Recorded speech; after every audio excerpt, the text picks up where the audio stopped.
하나님의 구원의 방법이라는 제목을 가지고 구원이라는 말은 어차피 하나님만 하실 수 있는 거잖아요. 구원과 하나님은 뗄래야 뗄 수가 없는 그런 단어이기도 하죠.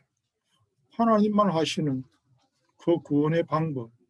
사람들은 하나님이 하시는 그 일을 자기가 하려고 그러다가 망합니다. 오늘 카톡에도 급하게 만들어가지고 올린 것 중에 하나가 이스라엘 민족의 역사, 회전 보셨는지 모르겠는데요.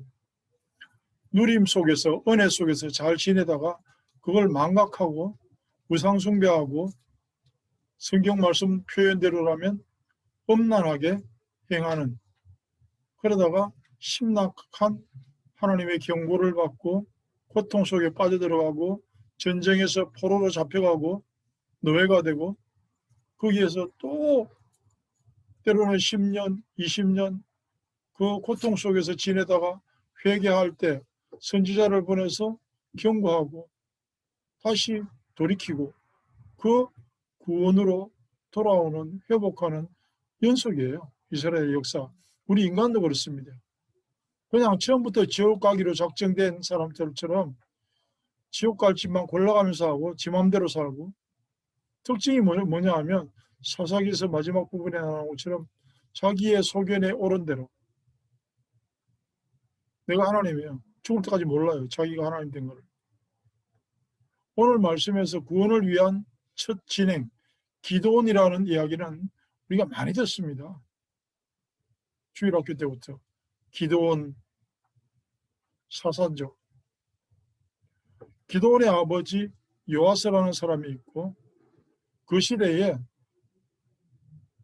무서워서 타작을 제대로 못할 정도로 농사만 지어놓으면 다른 사람이 와서 몽땅 뺏어가요. 우리가 돈만 벌어놓고 열심히 벌었는데 뭐 병원에다 뺏기고 뭐가 잘못돼가지고 사기당하고 그러는 것처럼 그 시절에도 모든 것을, 내가 농사한 것을 내가 못 먹어요. 성경 말씀의 축복은 내가 짓지 아니한 포도원과 내가 건축하지 아니한 집에 가서 산다고 그랬는데 그게 반대로 계속 이루어지는 그 시절입니다. 왜? 하나님 뜻에 안 맞는 이상한 짓을 계속하고 있어요. 그때 하나님의 사자가 나타나서 기드온에게 네가 구원할 거라고 그러니까 저는 그럴 만한 인간이 못 됩니다. 또 겸손한 척하면서 지가 하나님 자리에 또 올라가는 거예요. 모세도 그랬잖아요. 그러니까 될 거야. 100번 뭐 증거를 주세요. 다 하는데 시작이 뭐냐면 우상을 무너뜨리라. 바알상을 깨뜨려버리고 아세라를 찍어버리라. 기드온이 밤중에 가서 아주 박살을 내버립니다. 그러니까 온 동네 사람들이 다 몰려와가지고 기드온 아버지에게 얘 죽여야 된다. 그랬더니 기드온 아버지 요아스가 하는 말이 뭐냐면, 아니 그 신들이 자기 감당 하나 못하겠냐? 냅둬라. 그 신들이 진짜 살아있으면 알아서 처벌할 거 아니냐? 우리가 왜 나서서 그러냐? 그런 이야기를 하면서 지금 시작하는 거예요. 예배는 하나님의 구원을 시작하는 겁니다. 우리 열왕기의 말씀에도 나오죠. 엘리야가 바알과 아세라 선지자 850명을 모아놓고 니들이 섬기는 신이 참 신인지 내가 섬기는 여호와께서 우리의 하나님인지 우리 한번 시험 좀 해보자. 그러면서 열왕기상 18장에 보면 너희는 너희 신의 이름을 부르라. 나는 여호와의 이름을 부르겠다. 그때에 불러서 응답하는 그가 하나님이시다. 그 백성들이 그 말이 옳습니다. 해봅시다. 그 스토리는 우리가 여러분 들어서 알죠. 오늘 기도는 하나님을 못 믿어요. 하나님의 사자가 나타났음에도 불구하고 뭐라 그러냐 하면 양털 여기 있는데요. 오늘 밤에 그러면 하나님이 나한테 힘을 주시겠다는 증거로 양털에만 이슬이 내리게 하고 땅은 촉촉 메마르게 해주세요. 그러면 믿을게요. 불가능한 일이잖아요. 그 이튿날 그렇게 됐어요. 양털에서 물을 짜니까 물이 나오는 만큼. 그럼 이제 믿어야 될 거 아니에요? 또 이야기합니다. 하나님은. 이번에는요, 반대로 양털은 뽀송뽀송하고 땅에만 적게 해주세요. 또 됐어요. 그러니까 이제 겁이 나니까 아이고 내가 하나님을 직접 보아서 죽겠네요. 이랬더니 그 당시에는 그랬으니까 괜찮아 안 죽을 거야. 하나님의 방법으로 구원하시는 그 스토리를 시작하는 겁니다. 천지 창조 모든 것들이 하나님께 있다 하는 것을 보여주는 내용이에요. 그게 오늘 사사기 6장 마지막 부분에 가면 나오는 겁니다. 양털만 마르고 주변 땅에는 다 이슬이 있고 해달라는 대로 다 해줬어요. 하나님의 일은 언제나 하나님의 방법으로 이루십니다. 우리는 뭐 우리가 어째서 우리가 열심히 해서 우리가 뭐 사람이 많아서 우리가 뭐 대단히 능력이 뛰어나서 천만의 말씀 그런 거 하나님과는 상관없어요. 이제 너는 내 백성의 귀에 외쳐 이르기를 누구든지 두려워 떠는 자는 길라산을 떠나 돌아가라 하시니 이에 돌아간 백성이 2만 2천 명이요 남은 자가 1만 명이었더라. 사사기 7장 3절에 싸우기 위해서 사람을 모아라. 3만 2천 명이 왔어요. 하나님은 많다. 이것도 택도 없이 적은 숫자예요. 상대는 지금 10만, 20만이에요. 돌려보냅니다. 여기에서 이유를 잘 알아야 되는데 어떤 사람은 특공대만 뽑았다 그러는데 그런 거 없어요.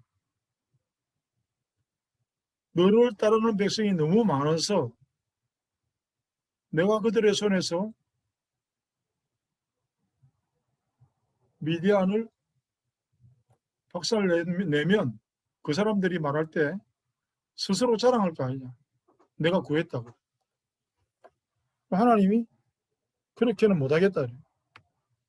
어떤 의미에서는 이런 이야기의 흐름을 보면 하나님은 힘없는 자들, 정말 지지리도 못난 것들을 불러서 하나님의 구원을 이루어 가실 수 있다는 것을 설명하는 거예요. 지금 다 들어갔어요.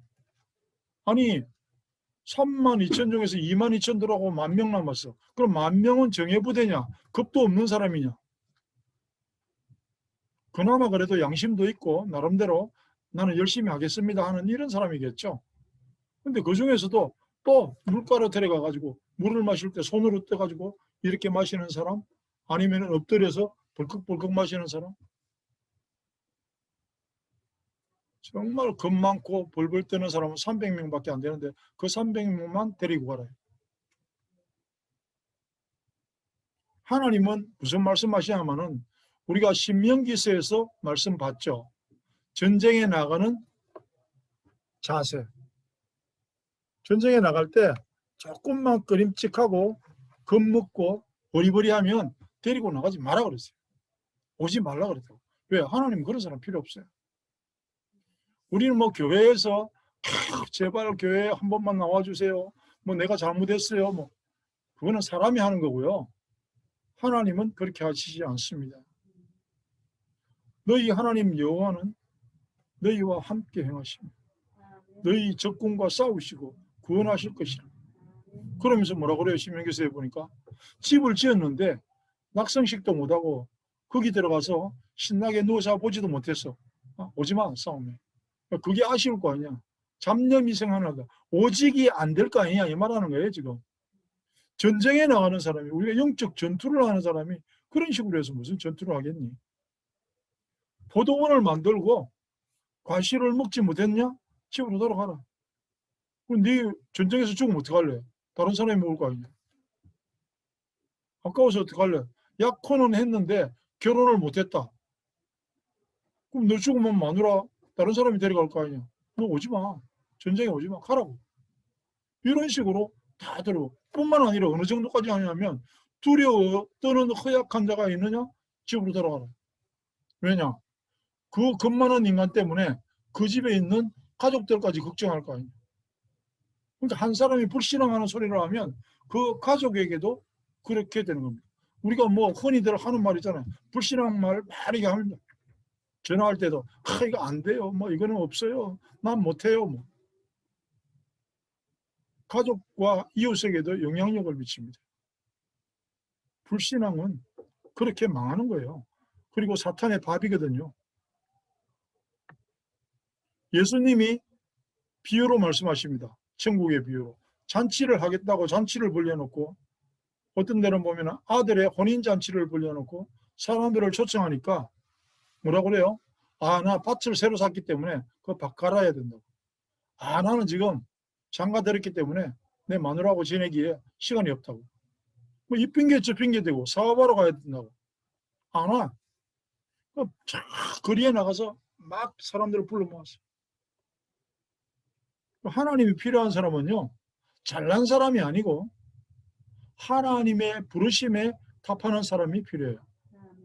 적어도 하나님의 부르심에 외면할 수 없는 멋진 은혜의 사람 되기를 바랍니다. 하나님의 일에, 교회의 예배, 선교, 전도를 위한 일에 겁먹고 귀찮아하고 억지로 나는 좀 권하고 싶어요. 인간적으로는 제발 좀 해라. 이게 하는 게 진짜 복이다, 영육간에. 그런데요, 하나님은 그렇게 말씀하시지 않습니다. 하기 싫어? 하지 마. 네가 안 해도 나는 얼마든지 할 수 있어요. 그게 하나님의 방법이에요. 왜? 하나님은 완전하시거든요. 심지어 뭐라고 그래요? 예수님이 오셔서 너희가 잠잠하면 저 돌들이 소리치게 하리라.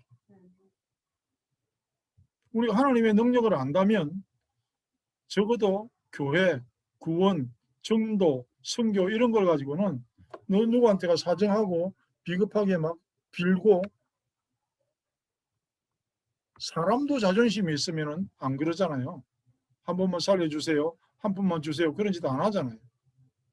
하나님의 일을 누가 그렇게 합니까? 오늘 여호와의 구원을 보면 기도원이 300명, 어떤 의미에서는 제일 겁쟁이들, 물도 제대로 못 먹는 것들, 그걸 불러가지고 무기가 있었냐? 없잖아요.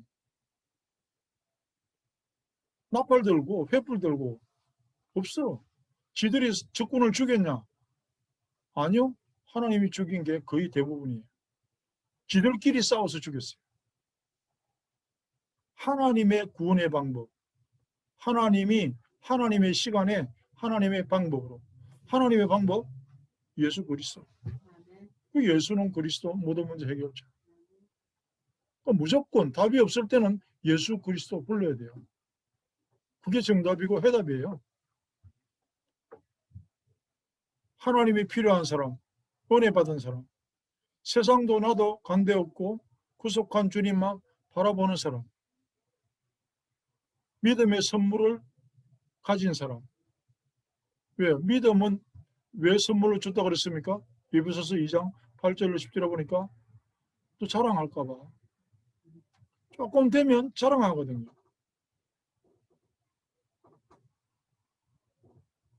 내가 우리 교회에 만약에 한 100명 모였다. 내 목이 아마 부러졌을 거예요. 자랑하러 다니러. 이 체질이 그렇거든요.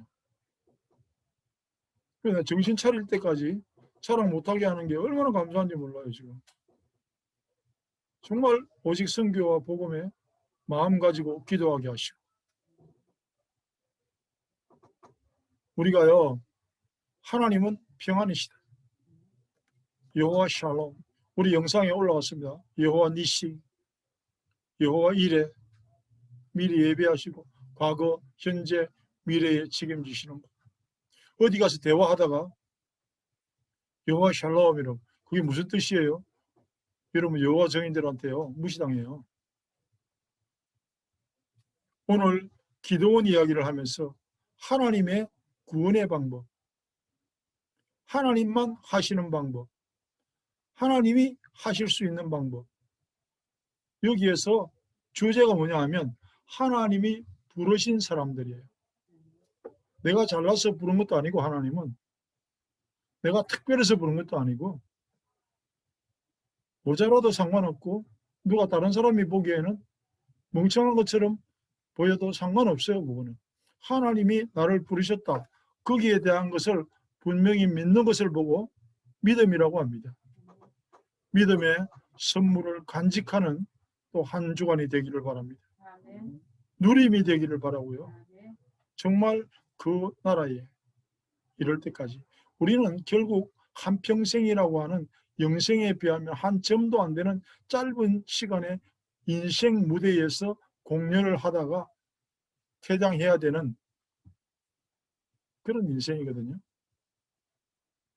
누구에겐가 죽기 전에 정확한 나의 누림, 이 복음을 전할 수 있고 내가 왜 범사에 감사하고 있는지 그 이후의 출발이 생명의 구원에 있고 그 구원의 방법은 하나님의 방법이고 그 하나님의 방법은 그리스도 예수이시고 그 사실을 찬양할 수 있는 한 주가 되기를 축복합니다. 하나님 감사합니다.